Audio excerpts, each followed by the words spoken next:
Presentator అంటే mic పట్టుకుంటే సరిపోద్ది, కానీ క్రియేటర్ అంటే మైండ్ ఉండాలి. నేను స్క్రిప్ట్ రాయను బ్రో, కాన్సెప్ట్ క్రియేట్ చేస్తా, ఎడిట్లో మ్యాజిక్ చేస్తా.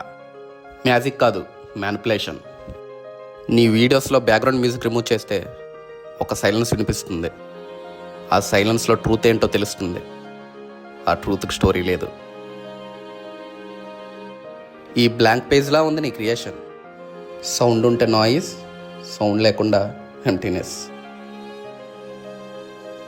క్రియేటర్ అంటే కెమెరాని నమ్మడం కాదు, ఐడియాని నమ్మడం. ఐడియా ఉంటే పెన్నతో అయినా క్రియేట్ చేయగలవు. ఐడియా లేకపోతే 4K కెమెరా కూడా సేవ్ చేయలేదు. క్రియేటర్ అంటే కెమెరా ముందుండే పర్ఫార్మెన్స్ కాదు, కెమెరా వెనుకుండే క్యారెక్టర్. ఒకటి గుర్తుపెట్టుకో, ఫేమ్ కోసం క్రియేట్ చేసేవాడు ఇన్ఫ్లుయెన్సర్, అదే రెస్పాన్సిబిలిటీతో క్రియేట్ చేసేవాడు క్రియేటర్.